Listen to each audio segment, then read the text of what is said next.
Good morning, Americans.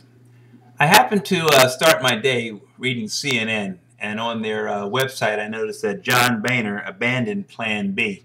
Apparently he was not able to get his congressional and senatorial constituents to agree to his plan. Based on that, I've kind of put together a little dissertation of my own, and I've also included that on Facebook as well. I'd like to read that to you now, if you don't mind. Please, President Obama, don't back down on your proposal to let the present tax cuts expire and raise the taxes on those making $250,000 or more. If you back down to a position as per John Boehner on raising the taxes on those making $1 million or more, it will only be the continuation of the GOP chipping away at the commitments to the American people. What makes you think the GOP will stop at that, Mr. President? Stand your ground.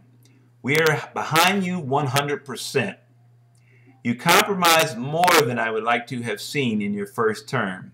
The Republicans are afraid to do what is right and use the catchphrase fiscal cliff to scare the Americans who fear anything their representatives tell them with their velvet voices and $200 words. What have the so-called job creators done with the Bush tax cuts to improve the conditions of the middle class to this date? Nothing. The $500 iPhone is made in China for $150. The $1,000 suit John Boehner wears on TV definitely means he is not in line for the fiscal cliff. Step back and you will see the puppet strings controlling our Congress and Senate, and the strings are made of gold, which you and I certainly can't afford. So you know who is pulling them.